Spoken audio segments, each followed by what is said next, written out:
मेहनत कर रहे हैं उसका रिजल्ट बच्चे दे रहे हैं जी। और अगर आगे की बात करें, आगे आने वाले समय में, आगे आने वाले टाइम में, तो क्या कुछ देखना चाहते हैं या क्या कुछ करना चाहते हैं लोगों के लिए?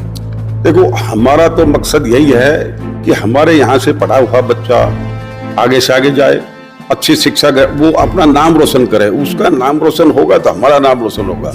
हम यहाँ पैसे के लिए नहीं आए, हम ऐसी चीज के लिए आए कि कल उठको हमको याद करें, समाज याद करे, बच्चे याद करे, पेरेंट्स याद करे कि भी हमारे बच्चों को यहाँ कुछ प्रोवाइड हुआ।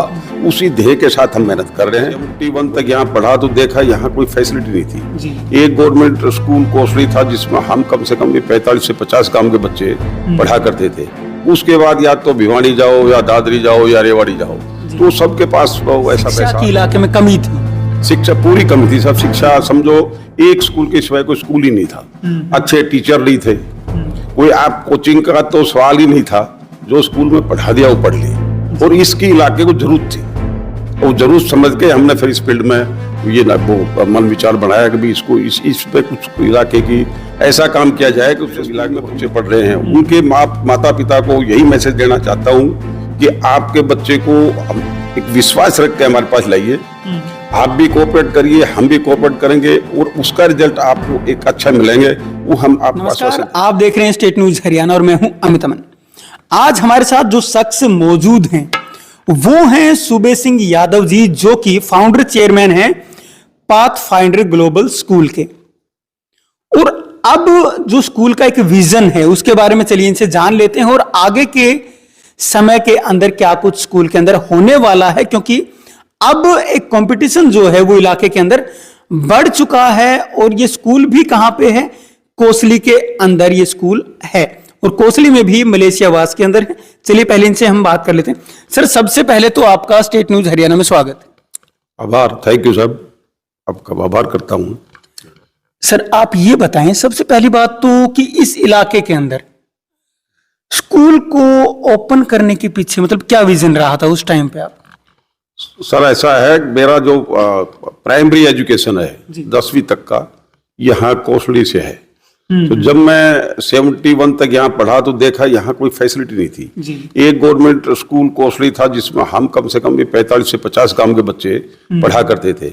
उसके बाद या तो भिवानी जाओ या दादरी जाओ या रेवाड़ी जाओ, तो सबके पास ऐसा पैसा नहीं था। वहां जाने के लिए भी आदमी का जो क्वालिफिकेशन देखी जाती थी, एजुकेशन जिसमें जो उसकी कितनी वो पढ़ के आया है, तो वो सब असुविधाएं थी। तो हमने तो उसको झेल लिया, हमारे पेरेंट्स से तो हमको मदद करी, हम गए वो पढ़ लिया। पर हमको बाद में जब हम सक्षम हुए, कुछ करने लायक हुए, तब सबसे पहले यही ख्याल आया कि भी जो चीज हमको नहीं मिली वो हमारे गांव में, इलाके में वो मिलनी चाहिए। और उसी से प्रेरणा लेके मैंने ये एजुकेशन का एक ऐसा फील्ड चूज किया कि जिसमें आप समाज की सेवा कर सको, बच्चों की सेवा कर सको। इसलिए इस क्षेत्र में मैं यहाँ आया। मतलब शिक्षा की इलाके में कमी थी, शिक्षा पूरी कमी थी। सब शिक्षा समझो एक स्कूल के सिवाय कोई स्कूल ही नहीं था, अच्छे टीचर नहीं थे, कोई आप कोचिंग का तो सवाल ही नहीं था। जो स्कूल में पढ़ा दिया वो पढ़ ली, और इसकी इलाके को जरूरत थी। और जरूरत समझ के हमने फिर इस फील्ड में ये वो मन विचार बनाया कि भी इसको इस पे कुछ इलाके की ऐसा काम किया जाए कि उस इलाके को हम बच्चों को मदद कर सकें। जी। तो आज के दिन तो आपने कोचिंग भी स्कूलिंग के साथ साथ कर रखी है यहाँ पे, तो उससे क्या बेनिफिट मिलने वाला है? देखो, समय की ये मांग थी कि जैसे जैसे स्कूल बढ़े, बच्चों की IQ बढ़ी, कंपटीशन बढ़ गया। तो कंपटीशन में आने के लिए बच्चों का ज्यादा से ज्यादा नॉलेज होनी जरूरी थी। तो उसी के लिए, उसी को ध्यान में रखते हुए हमने कोचिंग सेंटर भी किया, दूसरे सभी दर से जिन बच्चों को मदद मिल सके, ये एजुकेशन के बारे में उनको सभी फैसिलिटी मिल जाए, वो हमने ध्यान में रखते हुए ये सब किया है। जी, मैंने सुना है कि जो LN जैसी फैकल्टीज हैं, XLN फैकल्टी आपके यहाँ पे फिलहाल मौजूद हैं, तो उनको यहाँ पे लाने का क्या रीजन रहा? बच्चा यहाँ से कूटा जाता है या वो जगह जाता है, सभी पेरेंट्स के पास पैसे खर्चने के लिए नहीं है जी। तो हमने हमारे प्रिंसिपल साहब से डिस्कस किया, उन्होंने सुझाव दिया, और वो सुझाव को रख के वहाँ यहाँ इसको LN को लाने का यही पर्पज था कि गरीब आदमी को भी वो चीज यहाँ हम प्रोवाइड कर सके और उनको अच्छे मार्क दे, अच्छे पढ़ के जाए, और उसी का रिजल्ट हमको मिल भी रहा है जी। मतलब इतनी दूर लोगों को जाना ना पड़े, खर्च करना ना पड़े, और वही जो वहां सुविधा मिलती है वही सुविधा घर बैठे मिल जाए। जी बिल्कुल। लेकिन अब जो आप बच्चे प्रोड्यूस कर पा रहे हैं, तो किस किस प्रकार के जो रिजल्ट हैं वो सामने आ रहे हैं? देखो, एक हमारा बच्चा है, ये फ्लाइट उसमें भी ऑफिसर तक सेलेक्ट हुआ है। एक ये चावला, उसमें भी एक हमारी लड़की गई है। और हर एक क्षेत्र में बच्चे अपना नाम कमा रहे हैं, अच्छी अच्छी जॉब में जा रहे हैं, अच्छी एजुकेशन में जा रहे हैं। और हमको उससे बहुत बेहद खुशी है कि हम कुछ दे पा रहे हैं। हमारा जो सब उसके पीछे जो भी मेहनत कर रहे हैं उसका रिजल्ट बच्चे दे रहे हैं। जी।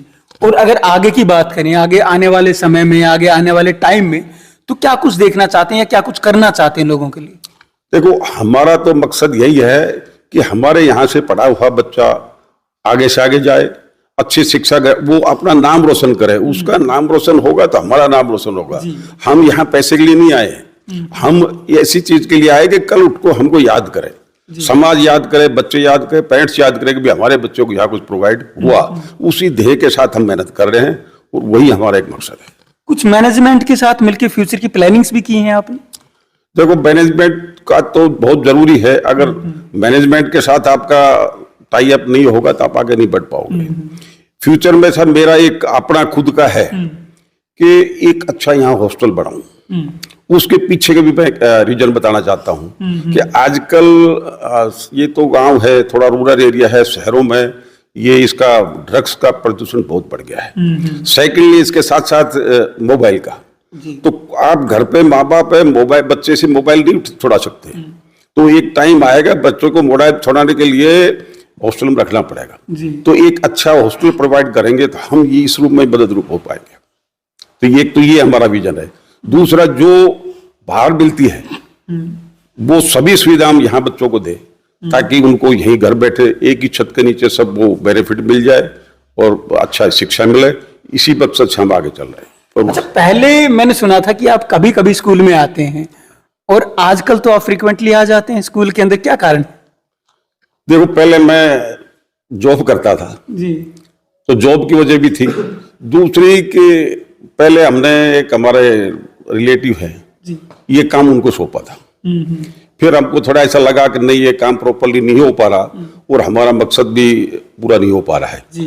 तो अभी हमने बताया, मेरे लड़के से बात करी, बच्चे को थोड़ा मोटिवेट किया, तो इसलिए हम दोनों आवारा फर्शी अभी आ जाते हैं और हमारा अभी इंटरेस्ट लग गया है। जैसे कोई भी चीज प्रोग्रेस करती है, वहां के रिजल्ट अच्छे आते हैं तो वहां जाने का मन भी बन जाता है। तो हम यहाँ से जाते हैं, उससे पहले मन बढ़ जाता है, चलो फिर जाएंगे। और आने का मकसद यही है कि अच्छी फैसिलिटी प्रोवाइड करनी है। मतलब अब ज्यादा समय स्कूल को देना चाहते हैं? हाँ, पक्का ज्यादा हम ज्यादा देंगे, समय देंगे और अच्छे रिजल्ट लाएंगे।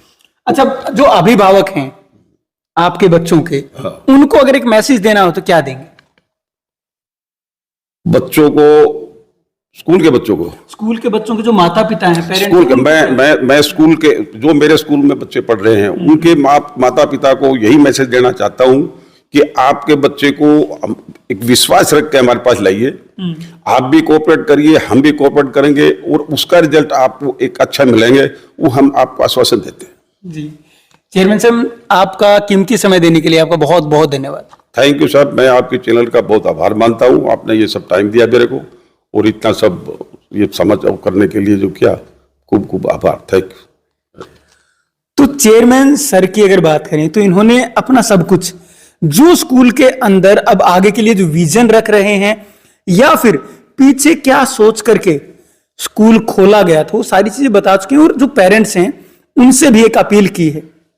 अब आप लोग क्या सोचते हैं इस बारे में, वो भी आप कमेंट में उसमें लिख करके बता सकते हैं। और अगर ये वीडियो आपको अच्छा लगा है तो अपनी फैमिली के साथ, अपने दोस्तों के साथ इस वीडियो को ज्यादा से ज्यादा शेयर करें ताकि उन लोगों तक भी एक अच्छे स्कूल की क्वालिटीज पहुंच पाए। नमस्कार, धन्यवाद, जय हिंद, जय भारत।